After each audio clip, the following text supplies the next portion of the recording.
Jadi ada dua hal yang ingin saya sampaikan di sini terkait tentang masalah ulama. Ya, ini harus dengar baik-baik karena ini penting sekali. Karena sekarang di Indonesia ini kan sedang dipantau oleh seluruh berita internasional.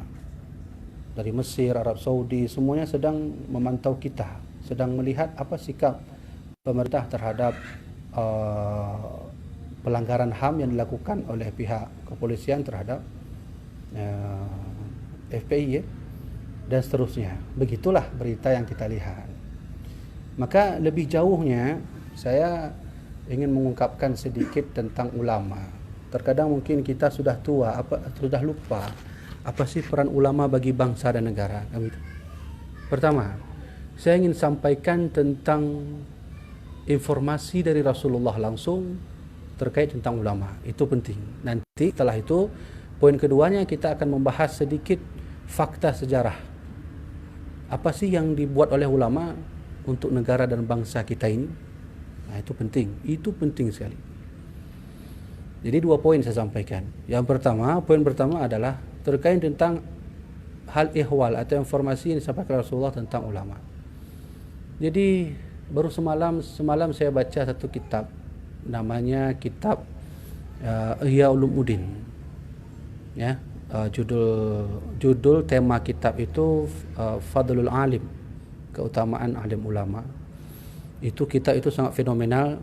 Kitab itu ditulis oleh Abu Hamid bin Muhammad Al-Ghazali, ahli tasawuf dunia yang diakui oleh para ahli hadis bahwa masa beliaulah terciptanya satu ilmu yang baru dibuat yang tak ada sebelumnya, yaitu gabungan antara ilmu fikih dan tasawuf. Satu-satunya kitab yang membahas fikih sekaligus tasawuf adalah kitab Imam Al-Ghazali. Sudah banyak sekali pujian para ahli hadis tentang beliau. Di situ itu ada satu hadis Nabi yang kita harus dengar bersama. Ini hadis Nabi. Kalau Nabi kita Nabi yang berbicara kita tak percaya, wah naudzubillah lah, dan mengharap syafaat dan masuk surga. Jadi Nabi pernah bilang begini. Rasulullah pernah berkata, ad-dunya mal'unun wa mal'unatun. Ad-dunya mal'unatun wa mal'unun, kata Nabi Muhammad. Ad-dunya mal'unatun, dunia itu laknat Allah Subhanahu wa taala. Wa mal'unun ma fiha, dan Allah melaknat apa-apa yang ada di dalam dunia. Maksudnya apa yang ada di isi dalam dunia. Siapa yang Rasulullah maksudkan itu? Manusia. Mari kita putar sejarah sedikit. Dari apa yang dimaksud oleh Rasulullah bahwa dunia itu laknat. Kenapa dunia dilaknat Allah? Tentu ada sebab Nabi katakan begitu, kan? Jadi dulu waktu Nabi Adam alaihissalam punya anak Qabil dan Habil, terjadilah pembunuhan pertama kali antara Qabil membunuh Habil. Dari situ sebenarnya dunia itu sudah mendapat cap laknat dari Allah Subhanahu wa taala. Tapi jauh sebelum itu saya ingin cerita bahwa di dalam kitab Kashful Ghaibiyah dan di dalam kitab Bidayatul Hidayah karya Imam Al-Ghazali, kitab itu khusus untuk para remaja, ditulis oleh Imam Ghazali langsung, khusus untuk para remaja.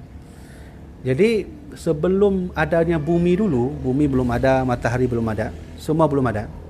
Itu referensi saya ambil dalam kitab itu, bahwa ada beberapa malaikat yang Allah ciptakan terlebih dahulu. Malaikat itu disebut dengan malaikatul kabair, malaikat yang besar, malaikat yang paling besar, derajatnya paling tinggi di antara malaikat lain. Salah satunya malaikat Israfil, Jibril, Mikail, dan satu lagi Israel. Itu malaikat pertama yang Allah ciptakan, ya. Jadi saya baca dalam kitab Kashful Ghaibiyah, ini kita ingin hubungkan kenapa Nabi mengatakan dunia itu laknat, ya. Jadi waktu Rasulullah dulu katakan seperti itu, jauh sebelum beliau hidup, ketika Allah ingin menciptakan Nabi Adam alaihissalam, Allah mengutus malaikat Mikail untuk turun ke bawah bumi, mengambil tanah untuk bahan terciptanya Nabi Adam alaihissalam. Sampai ke bumi, bumi berkata, wahai malaikat, mohon maaf, aku tidak mau tanahku diambil untuk bahan terciptanya manusia, karena besok aku yakin mereka akan merusak tubuhku, merusak aku, sehingga aku mendapat laknat. Bumi dulu sudah menolak Nabi Adam alaihissalam dan seluruh manusia setelah beliau. Maka Israfil lapor kepada Allah, ya Allah, aku tidak diizinkan oleh dunia untuk mengambil bumi, untuk mengambil tanah. Maka Allah mengutus malaikat lain, namanya malaikat Jibril. Jibril turun ke bumi, ambil tanah untuk kujadikan komposisi buatan bahan untuk Nabi Adam alaihissalam. Maka turunlah Nabi Adam alaihissalam. Maka sama seperti itu. Kata bumi, wahai malaikat Jibril, Jibril, aku tidak izinkan kau mengambil tanah, karena esok manusia akan saling menumpahkan darah di sini. Maka aku tidak mau, aku takut dilaknat oleh Allah SWT. Maka naiklah malaikat Jibril melaporkan itu. Begitu juga yang terjadi pada malaikat Mikail. Mikail sudah turun, Israfil sudah turun, Jibril sudah turun. Terakhir Allah mengutus malaikat Israel untuk turun mengambil tanah di bumi. 4 unsur tanah. India, di Persia, 2 lagi saya lupa. Ada 4 unsur tanah yang disuruh oleh Allah mengambil di bumi untuk sebagai bahan terciptanya Nabi Adam alaihissalam. Sudah diambil semua. Maka datang Israel, kata bumi sama seperti tadi. Apa dibalas oleh Israel? Aku tak peduli kau marah atau tidak. Yang penting aku mengikut apa yang Allah suruh. Ku ambil semua tanah di sini, sebahagiannya akan kulantarkan pada Allah. Nah, itulah sebab kenapa malaikat Israel diberi tugas sebagai malaikat pencabut nyawa. Malaikat Israel enggak open, dia mau siapapun itu diambil ya. Sudah, saya ingin katakan bahwa bumi sejak dulu sudah tahu bahwa dia akan dilaknat Allah karena sebab perbuatan tangan manusia. Diawali dengan terbunuhnya Habil di tangan Qabil. Itu sudah mulai dilaknat Allah. Tak ada lagi Nabi Adam, bangun Nabi Nuh alaihissalam. Lalu umat-umat mereka disuruh ibadah, tak mau. Umat Nabi Nuh tak mau. Tegasnya menghina-hina Nabi Nuh saja. Bahkan dalam sejarah, waktu Nabi Nuh buat kapal itu, mereka membuang kotoran di situ, dilempar ke kapal Nabi Nuh. Tugasnya menghina Nabi, merusak bumi. Hilang Nabi Nuh, tak ada lagi, bangun umat lain. Bangun Nabi Ibrahim alaihissalam, di situ hidup Namrud. Namrud mengaku Tuhan, merusak bumi, dia hina orang. Sudah ada laknat sejak dulu oleh Allah Subhanahu wa taala. Tak ada lagi Nabi Ibrahim, bangun lagi Nabi Lut alaihissalam. Nabi Lut punya umat lebih parah lagi. Ya. Suka perempuan dengan perempuan, laki-laki dengan laki-laki, homoseksual, lesbian, semua ada di situ. Ya, tugasnya merusak bumi saja, disuruh taubat tak mau, disuruh masuk agama kepada Allah SWT juga tak mau. Diazab oleh Allah, habis lagi, bangun lagi sampai ke Nabi Muhammad SAW yang ada Abu Jahal dan Abu Lahabnya yang juga menghina Nabi, merusak bumi dan seterusnya. Maka kata Rasulullah, ad-dunya mal'unatun, dunia itu laknat, wa mal'unun ma fiha, dan laknat apa-apa yang ada di dalamnya. Apa di dalam itu maksudnya? Manusia. Allah kasih hutan, kita rusak. Allah beri laut, kita bom ikannya.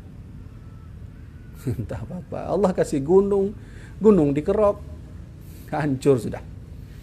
Nah, maka oleh karena itu di ujung akhir hadis Nabi berkata, illa bidzikrillah wal mualliman. Laknat Allah itu tak ada sebenarnya dengan hadirnya ulama.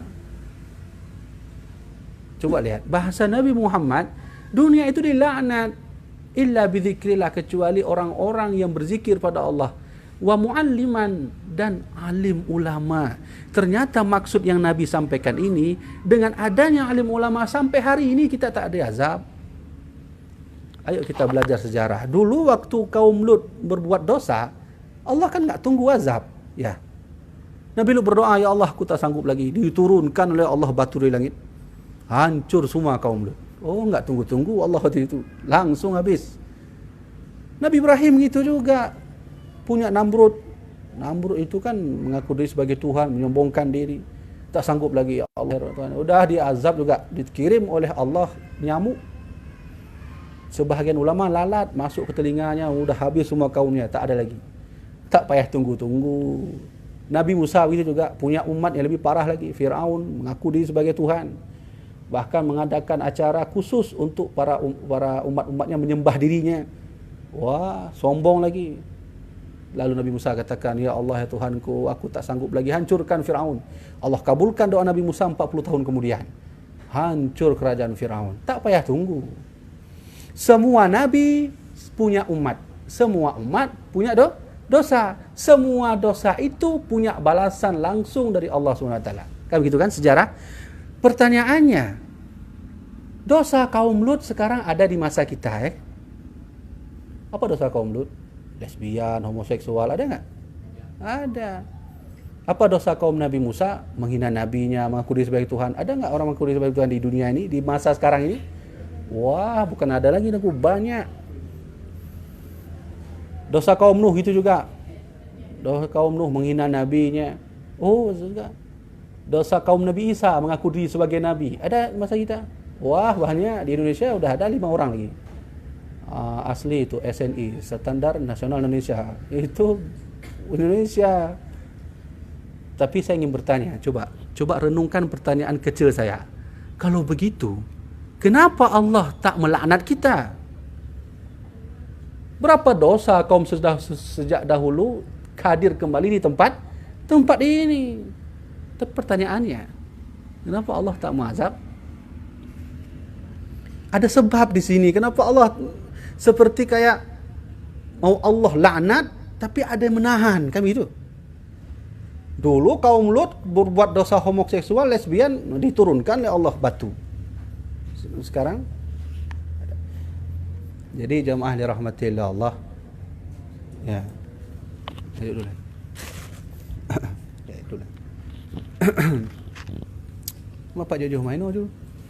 Jauh. Ya, engkau.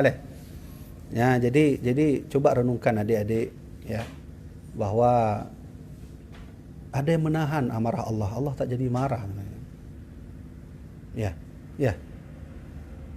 Apa yang membuat Allah tak jadi marah?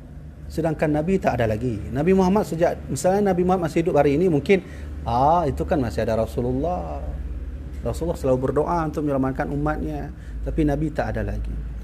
Nah, ujungnya saya ingin katakan, kalau begitu, yang menahan amarah Allah itu adik-adik sekalian, ulama yang masih hadir di tempat ini. Ya.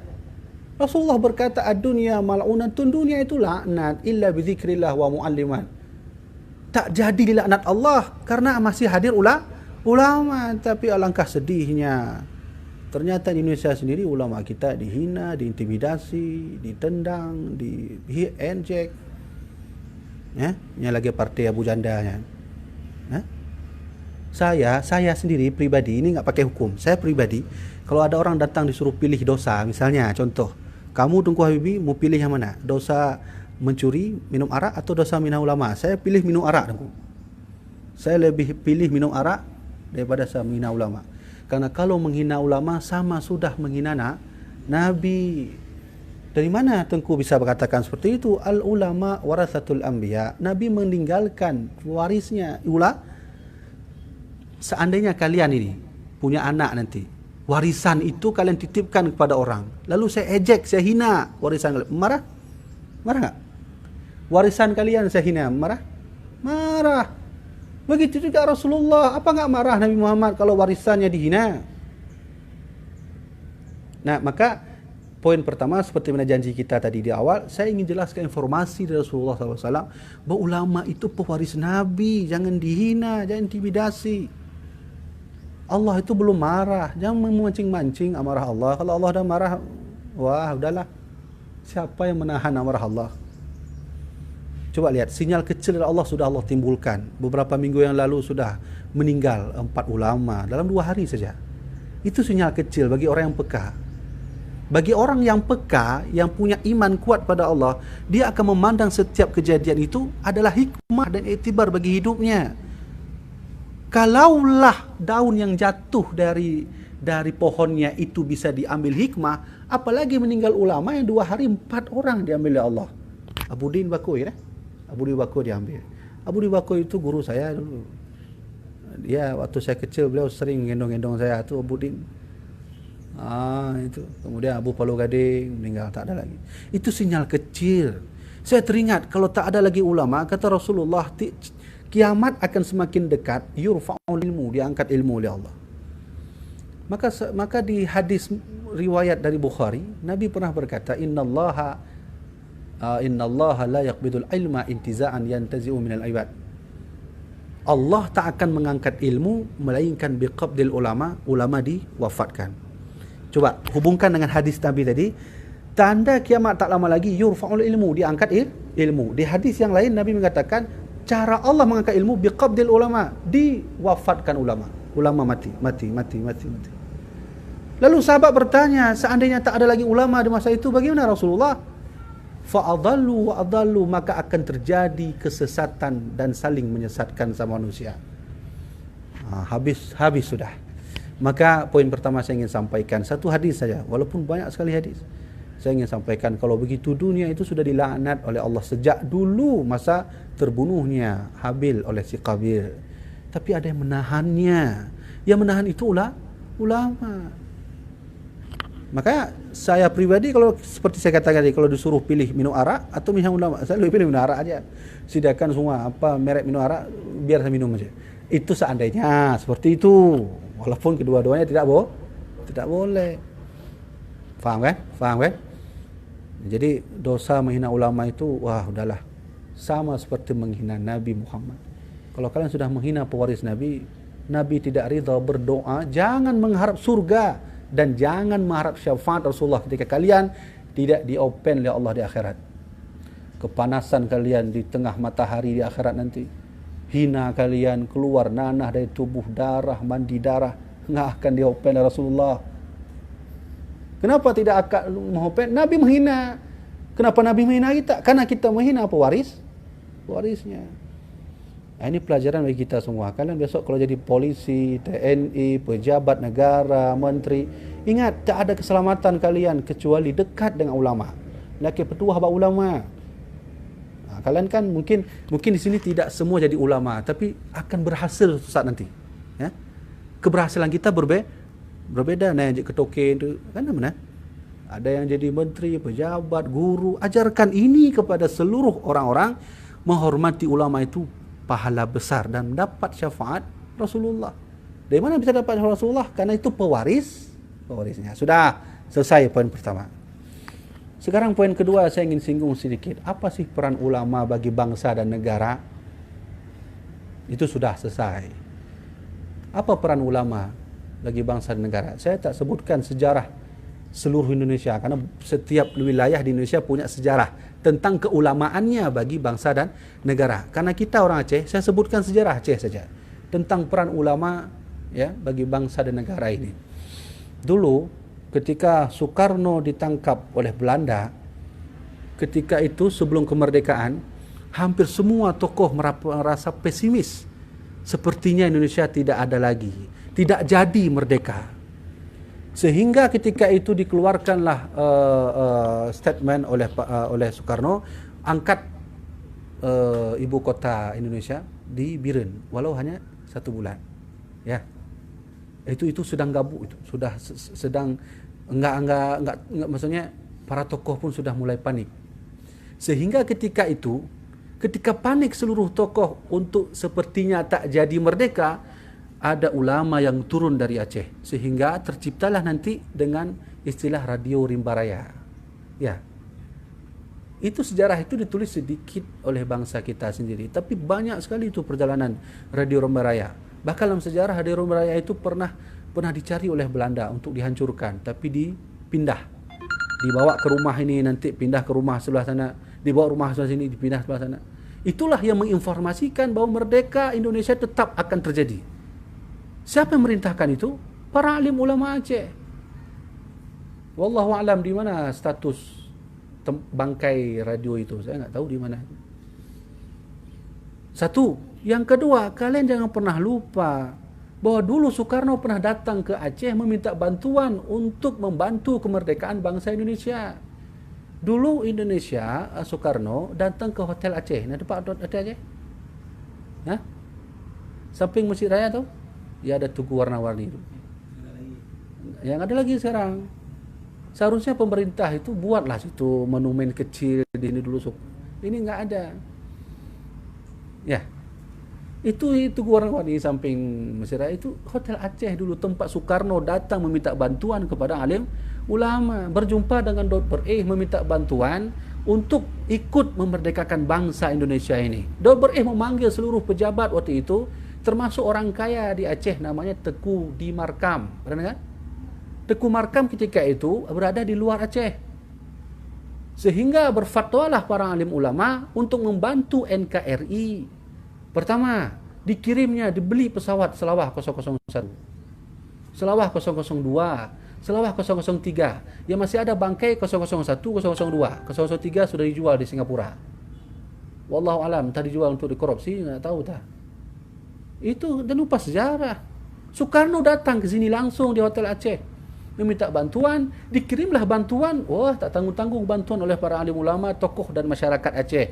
Mulai dari emas, dari Tekuci di Markam yang hari ini ditanam di Monas. Berapa kilo itu? Kalau menikah itu bisa 4 kali udah sekaligus sama itu.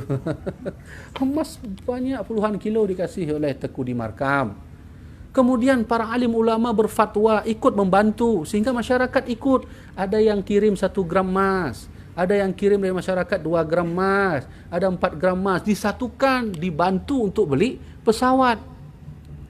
Semua bukti sejarah ini tercantum dalam beberapa foto yang ada di Google. Kan ada sertifikat pembelian pesawat, peminjaman emas, itu ada tercantum di situ. Dibantulah oleh Dr. dan seluruh tokoh-tokoh waktu itu membantu kemerdekaan bangsa Indonesia. Selawah 001 saya nggak tahu di Belang Padang itu 00 berapa itu? 01 atau 002? Seingat saya 003 tak ada lagi. Sudah dijual ke Singapura. Dari itulah Soekarno berangkat menaiki pesawat pertama Indonesia, bantuan ulama, tokoh dan masyarakat Aceh. Disitulah beliau berangkat menuju untuk beberapa negara untuk mempromosikan bangsa Indonesia ini sudah merdeka. Jadi siapa yang bantu? Ulama. Sudah. Jadi jangan kalian menganggap ulama itu kayaknya manusia biasa, tugasnya ngaji-ngaji aja, buka kitab, ada santri udah ngaji. Bukan itu. Ulama itu lebih jauh dari situ perannya. Jadi dia kan menan. Kadang ada kalau ulama panena, ulama lawiknya kan dalam daya hanya semua santri lainnya bukan itu. Ya.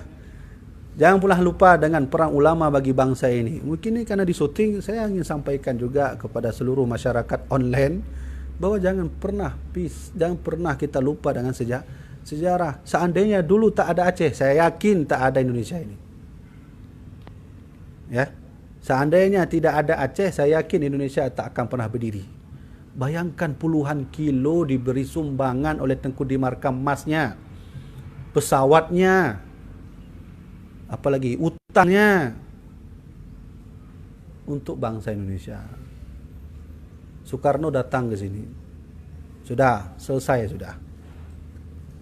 Tahun 1950 sekian, maka terjadilah polemik waktu itu. Sebahagian tokoh-tokoh masyarakat di seluruh Indonesia, termasuk masyarakat sendiri, mengatakan bahwa Presiden Soekarno itu tidak sah menjadi presiden karena tidak sesuai dengan aturan dan ketentuan Islam.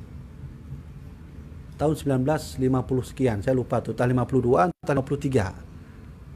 Maka ketika itu Presiden Soekarno meminta fatwa para alim ulama mulai dari Aceh sampai ke Papua. Hadirlah ulama seluruh Indonesia atau Nusantara di Istana Bogor, diundang oleh Soekarno waktu itu. Dari Aceh perwakilannya 2 orang. Pertama Abu Hasan Krongkali, yang kedua Syekh Muhammad Wali Al-Khalidi. Berangkat 2 ulama ini. Semua datang ke Istana Bogor tahun 1952. Itu diundang langsung oleh Soekarno. Semata Soekarno meminta, saya ini sah nggak sih jadi presiden dengan ketentuan Islam? Maka duduk para alim ulama bermusyawarah, membuka kitab, berfikir secara bersama. Ternyata hampir seluruh ulama mengatakan bahwa Soekarno dalam aturan Islam tidak sah menjadi presiden. Kita tak membahas apa aja sih syarat-syaratnya, itu nanti di bab lain. Kan begitu kan? Semua yang saya katakan ini terbukti nanti di Google. Coba lihat, buka foto-foto di Google tu nampak semua. Sehingga Soekarno meminta pendapat terakhir kepada ulama Aceh. Yang waktu itu hadir Syekh Muhammad Wali dan Abu Hasan Kurungkali. Maka Syekh Muhammad Wali meminta kepada Abu Hasan Kurungkali untuk memberi pendapat. Kata Abu Hasan Kurungkali, silakan angkat macam, beri jawapan macam. Maka ikhlas Syekh Muhammad Wali laki izin gurek belum jawab. Maka bangun Abu Muhammad Wali memberikan jawaban bahawa sebenarnya Presiden Soekarno sah menjadi presiden dengan syarat ad-darurah bisyaukah. Darurah bisyaukah nyampu punya bahasa lain mana? Watenya hana lain lagi, tidak ada pemuda yang seperti Soekarno waktu itu. Kakalah menyemenan. Ya menan. Maksud dari darurah bisyaukah. Tidak ada seperti beliau. Kalau tidak ada, ya udahlah beliau aja lah kalau begitu. Ya, begitu maksudnya. Ya. Hai sampai lagi tanya musuh ya gedeh lah Bu Haji. Ya, hana moto, yang nama moto ba dengku. Padahal tanya menghendak je lah Bu Haji maksud. Akulah moto ba je. Aku moto ba je tanya rencana kena tak sewa habis. Hana habis kakak moto ba macam. Itu namanya ad-darurah bisyaukah namanya. Ad-darurah. Maka para alim ulama terkejut. Kenapa dari Aceh menyetujui bahawa Presiden Soekarno menjadi presiden? Mereka meminta referensi. Maka dikeluarkan referensi oleh Abu Syekh Muhammad Wali. Silakan buka kitab Tuhfatul Muhtad namanya. Dibuka oleh alim ulama. Ternyata benar di dalam Tuhfatul Muhtad ada pendapat yang sehingga Presiden Soekarno sah menjadi presiden negara pertama. Maka setuju semua alim ulama. Coba lihat, seandainya Abu Muhammad Wali mengatakan tidak sah, seluruh ulama ketika itu berfatwa tidak sah juga, selesai. Indonesia hanya sampai umurnya tahun 1950 sekian. Setelah itu habis, bubar. Aceh buat sendiri lagi, Sumatera buat sendiri lagi, bubar, tak ada lagi. Itu peran ulama, alim ulama jangan pernah lupa. Coba lihat, kalau apa yang saya katakan ini punya bukti. Nanti buka di Google Abu Muhammad Wali di Istana Bogor. Coba lihat, ada foto di situ hadirnya ulama, para ulama sedang duduk semua. Abu Muhammad Wali pakai surban. Kemudian setelah itu ada foto 3. Haji Abdul Wahab Asbullah, kemudian Abu Muhammad Wali dan Abu Hasan Kurungkali. Kemudian ada foto di situ tertampak Abu Muhammad Wali dan Presiden Soekarno sedang berbicara. Saya bertanya kepada orang-orang tua di Labuan Haji. Ada 2 versi foto Abu Muhammad Wali dengan Soekarno. Pertama, Abu Muhammad Wali sedang berbicara, sedang memegang begini, sedang begini, dan Soekarno sedang memegang kopi. Satu lagi versi fotonya Abu Muhammad Wali sedang begini, Soekarno sedang berbicara. Yang saya tanya, yang sedang begini, kenapa harus begini tangan beliau? Ternyata dijawab oleh orang-orang kampung di sana. Saya tanya, saya pulang ke Labuan Haji, saya tanya sama orang tua. Tanda Abu Muhammad Wali begini, itu ditawarkan. Tanda terima kasih Soekarno kepada Aceh waktu itu, ditawarkanlah Menteri Agama pertama kepada Abu Syekh Muhammad Wali Al-Khalidi. Maka beliau mengangkat tangan. Tidak, saya tidak setuju. Beliau menolak. Menteri Agama pertama Indonesia, beliau menolak. Dikasih hadiah lagi oleh Soekarno, beliau pun menolak. Cuma satu hadiah yang terima oleh Abu Muhammad Wali dari Soekarno. Apa itu? Genset. Genset itulah yang dibawa oleh Abu Muhammad Wali, ditaruh di Permata Intan di belakang, di rumah almarhum Abu Nasir. Kalau pernah ke Labuan Haji, itu di belakang itu ada gedung seperti piramida yang bulat di atas, ditaruh oleh Abu Muhammad Wali di situ. Di situlah Aceh Selatan, satu-satunya dayak yang memiliki listrik di Aceh Selatan adalah dayak Labuan Haji, Darussalam. Nah, itu yang beliau terima. Sudah, titik sampai situ. Kalau begitu, peran alim ulama bagi bangsa ini termasuk dari Aceh sendiri. Kalau tak ada ulama Aceh, saya rasa tak ada Indonesia. Maka oleh itu kita buat kesimpulan. Alim ulama itu sangat berjasa bagi bangsa dan negara. Ya. Kalaulah mereka sudah sangat berjasa bagi bangsa dan negara ini, ulama diridai oleh Allah, Allah berikan nikmat paling terbesar untuk kita. Apa nikmat itu? Pertama, kemerdekaan. Kita jangan pernah lupa, kita beda dari Malaysia. Malaysia diberi Inggris, maka mereka Merdeka. Kita tidak diberi. Kita dengan darah, nyawa, keringat, hilang anak, hilang istri, hilang ayah, tak ada lagi. Semata untuk memerdekakan bangsa Indonesia. Mendapatkan kemerdekaan itu dari peran keringat, darah. Siapa yang memberi informasi revolusi jihad? Ulama. Lalu Allah menyetujuinya. Karena ulama. Kalau begitu, ku merdekakan, kata Allah, Indonesia ini. Dan ku beri hadiah sebesar-besarnya. Apa hadiah? Minyak bumi, gas, permata, emas, durian. Durian tu nikmat. Coba pergi ke Brunei Darussalam. Nggak ada durian. Kalau putar-putar Brunei Darussalam 2 hari, nggak nampak durian. Di sana dijual durian 400.000 satu. Wah, lebih enak kita lah. Ya. Kemudian pula batai-batai pula, batai giok oleh pupu batai le Aceh. Hadiah dari Allah. Termasuk kita pulau sangat banyak. Semakin banyak pulau dalam satu negara, semakin banyak hasil lautnya, kepitingnya, udangnya, ikannya. Maka iri orang Amerika pada kita, iri orang-orang Eropah kepada kita. Semua ada di sini. Seandainya nanti mati lampu, tak ada listrik, kita bisa hidup dengan alam ini, banyak hutan. Hadiah banyak dikasih oleh Allah. Ternyata hadiah itu diselewengkan. Gunung dikerok, ambil laut dengan cara dibom, gajah diambil gadingnya. Wah, tak ada lagi lah. Kalau begitu tinggal tunggu amarah Allah Subhanahu. Jangan meremehkan ulama. Kalau ulama sudah mulai berdoa di tengah malamnya, dia tak sanggup lagi, ya udahlah. Saya nggak tahu, mungkin Habib Rizik belum berdoa. Kalau dah berdoa keturunan Rasulullah dihina. Kata Nabi, siapa yang menghina keturunanku, wa mata kafara, maka sungguh dia mati dalam keadaan kafir. Buka kitab tafsir Al-Qurtubi. Itu saya ambil dari tafsir Al-Qurtubi. Siapa yang menghina keturunanku, kata Rasulullah, wa mata kafara, maka dia akan mati dalam keadaan kafir. Kalau mati dalam keadaan kafir, mau minta tolong apa? Ya Allah, balikkan lagi lah saya. Ya, begitu ya. Maka oleh karena itu adik-adik yang saya hormati, hikmah saya ceritakan ini, saya jelaskan ini, itu bermanfaat nanti bagi kalian yang sudah sukses. Saya tak tahu kalian jadi apa nanti. Mungkin perempuan-perempuan ini nanti menikah dengan pejabat, ada anak. Ajarkan anak itu mencintai ulama. Kesuksesan kita menuntut ilmu bukan pada banyaknya ilmu, tapi pada berkahnya Banyak ke orang alim 20 tahun ngaji, tapi sampai masyarakat nggak dipakai dia. Kenapa aku nggak tahu. Tapi ada juga orang sama ulama saja ngaji ya begitu aja, tapi dipakai masyarakat. Itu tanda berkah ilmu. Maka saya pesan terakhir saya, kalau ulama sudah mulai berfirasat, jangan main-main. Nabi berkata, ittaqu firasatal mu'minin fa innahu yanzuru binurillah. Takutlah kalian kepada firasat ulama, karena mereka bisa melihat cahaya Allah Subhanahu wa taala. Kalau ulama sudah mulai tak bisa lagi berjuang, berjihad, duduk mereka di tengah malam, duduk mereka bertahajud, menangis, mengeluarkan air mata, mereka berfirasat dan mengangkat tangan ajaibnya ke langit, berdoa dengan mulutnya yang maha bisa untuk meminta kepada Allah, habis sudah. Nah, ada lagi. Ulama itu kekasih Allah.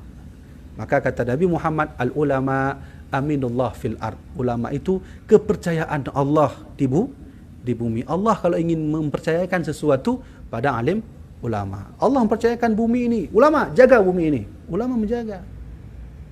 Allah menyuruh kepada ulama. Ulama, didik mereka yang belum bisa mengaji. Dididik. Walaupun tidak ada gaji. Sudah cukuplah dulu Abu Hamka ditangkap. Abu Hamka ditangkap oleh pemerintah. Padahal Abu Hamka itu sangat berjasa bagi negara ini. Ditangkap juga. Kalau ada orang tanya, Dengku bagaimana status Dengku, pendapat Dengku tentang Habib Rizik? Ya, nanti begini, saya kalau jawab tentang beliau, salah-salah sedikit ditangkap. Tapi saya ingin katakan, ayah Habib Rizik namanya Husain Shihab. Husain Shihab, adik-adik sekalian, beliau itu berdua dengan Soekarno.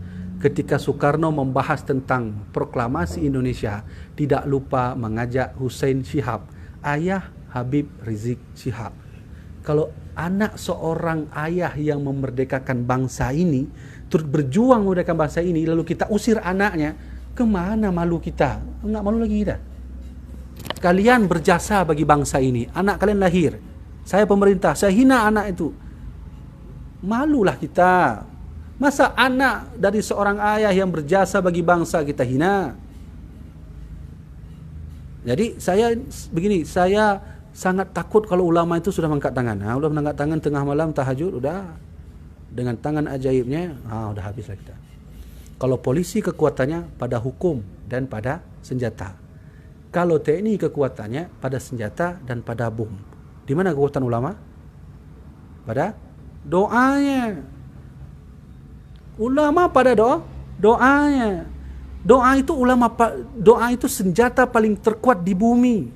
Walau mereka membom kita, kalau Allah mengizinkan doa ulama itu, jadi kecil bomnya, enggak jadi meledak.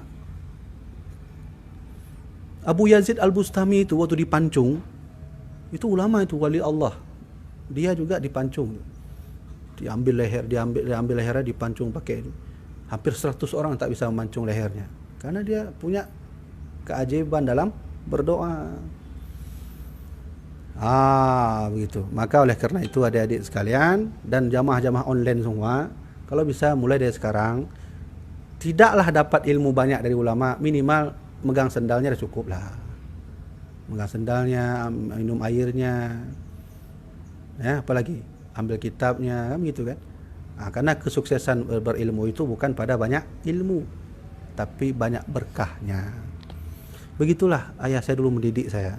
Kenapa dulu almarhum Awiyah menyuruh saya untuk, saya teringat kali beliau mengatakan, carilah guru sebanyak-banyaknya, banyak guru, banyak doa. Kenapa Awiyah tak bilang begini, carilah guru sebanyak-banyaknya, banyak guru, banyak gitu. Padahal kan aturan kita menuntut ilmu, mencari ilmu sebanyak-banyaknya, kan begitu. Tapi Awiyah tidak demikian. Carilah guru sebanyak-banyaknya, banyak guru, banyak doa. Jadi mana cara haji tadi mempuak ulama walaupun tajuk tilak abu na doa lu macam. Ya, tengok mempuak ulama lain menanji abu doa lu. Nah, begitu. Jadi sudah selesai. Poin pertama berkenaan tentang informasi Rasulullah tentang ulama, dan poin kedua tentang fakta sejarah yang sudah saya ungkapkan tadi. Fakta sejarah itu hanya kecil saja. Kalian belum dengar lagi bagaimana perjuangan Kiai Haji Hashim Asy'ari. Kalian belum dengar lagi bagaimana perjuangan Kiai Haji Ahmad Dahlan. Kalian belum dengar lagi bagaimana perjuangan gurunya Soekarno, siapa nama itu? Cokro Aminoto. Wah, banyak sekali ulama-ulama yang bantu bangsa ini. Tapi alangkah sedihnya ternyata ulama itu dihina akhirnya. Maka jangan pernah lupa, ada satu buku namanya The War. The War itu adalah buku yang ditulis oleh orang yang bukan Islam.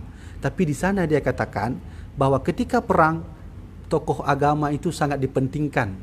Tapi ketika perang itu menang, tokoh agama tidak dipentingkan lagi, dibuang. Sekarang Indonesia sudah menang kan? Ulama yang dulu pernah berjasa bagi bangsa ini, oleh pemerintah kita, oleh kita sendiri pun, enggak usah main pemerintah. Lagi Abu Janda Hajur Bugah, pemerintahnya kamu pemerintah aja. Ini ulama. Ya begitu kan? Maka oleh karena itu, pertama kalian harus siap terus untuk dekat dengan ulama. Walau kalian mengaji sama beliau tak paham ilmu, duduk lihat wajahnya udah ulama. Mambek tanya maklum tengku, engkau ulama apa ke halung ulama? Lu biasa benda. Saya khadam ulama nama. Kalau orang tanya saya ulama itu bukan, tidak. Saya khadam ulama. Ulama itu pemangku para alim ulama. Jadi begitu caranya kita menuntut ilmu. Adik-adik sekalian, maka oleh karena itu menceritakan sejarah kepada orang lain itu adalah perintah Allah. Allah berfirman, faqsusil qasasa la'allahum yatafakkarun. Ceritakanlah kisah kepada mereka agar mereka mau perintah Allah. Jadi apa yang saya sampaikan hari ini tentang sejarah itu saya ambil perintah Allah. Dulu Nabi Muhammad pernah merasa sedih, beliau itu seperti gundah hatinya. Maka Allah ceritakan para nabi terdahulu. Allah mengeluarkan firman-Nya kepada Nabi Muhammad. Apa kata Allah? Wa kullan naqussu 'alaika min amba'i rusul. Muhammad, aku sudah ceritakan di Al-Quran mengenai kisah umat Lut, mengenai kisah umat Nabi Musa. Aku ceritakan semua. Ma nuthabbiti bihi fuadak, agar hatimu tentram. Begitu juga lah yang disampaikan oleh Insinyur Soekarno, jangan sekali-kali tinggalkan sejarah. Terakhir, saya ingin sampaikan pesan Soekarno. Apa kata beliau? Ini yang harus kalian camkan baik-baik. Apa kata beliau? Perjuanganku mudah karena aku mengusir penjajah. Perjuanganmu akan lebih sulit karena engkau melawan bangsamu sendiri.